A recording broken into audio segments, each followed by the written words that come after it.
Hello and welcome back to Geek. If you are new to the channel, please like and subscribe for all future content. Well, this was going to be posted the other day, but obviously I went away and I came back home early. But we actually have the court documents, which is the reply by FUNimation.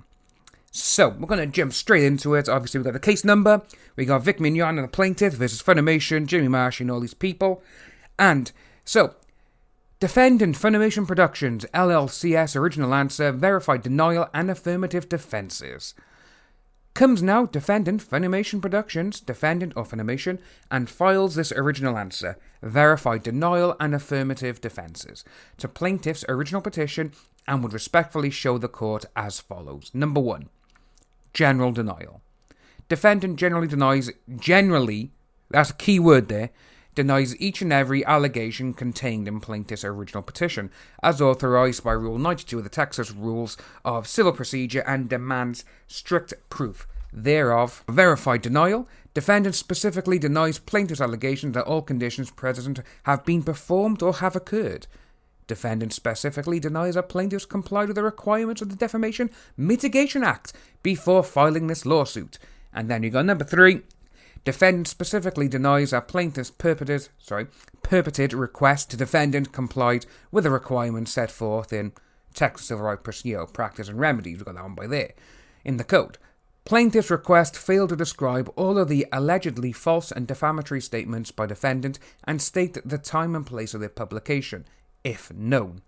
Instead, plaintiff refers to unspecified tweets from other voice actors who appeared to be speaking on behalf of FUNimation.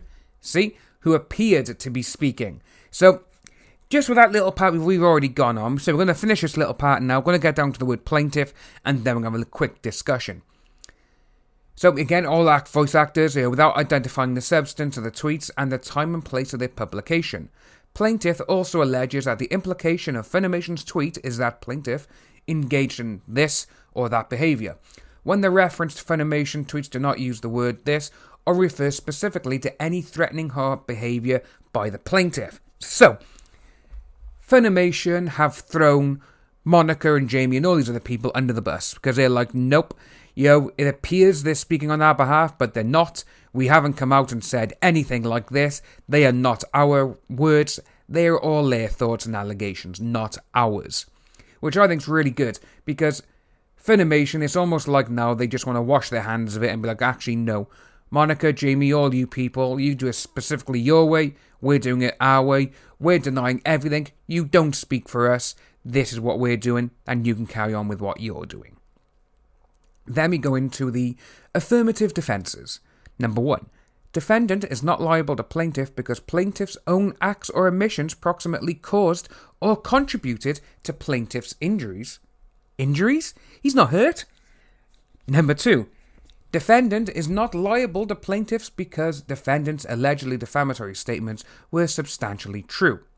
Again, we don't know this. Again, we won't be privy to that kind of information or this sort of thing, but Defendant is not liable to plaintiff because plaintiff and or his agents consented to and or published the allegedly defamatory statements by discussing them in public and on social media outlets. Well, actually, no, that was not Vic. That was all Monica and everyone else. So, and these are obviously in the public domain, all these files are. So, people are going to get them no matter what, and they will be discussed in public.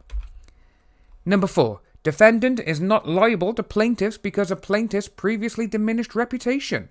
Number 5. Defendant is not liable to plaintiff on the grounds that defendant was induced and provoked to make the statements by the wrongful and malicious acts of plaintiff. You can see, they are literally denying everything. Number 6. Defendant is not liable to plaintiff for allegedly defamatory made by third parties, so that's Monica, Ron, all them people, including any allegedly defamatory statements made by any of the defendants sued in this lawsuit. Because those other defendants were not agents or employees of defendant, and therefore were not acting within the course and scope of any agency or employment. So that's probably just talking mostly probably about Mars Girl and Ron Toye, but we don't know why. We all know Ron Toye doesn't work for FUNimation, we know this.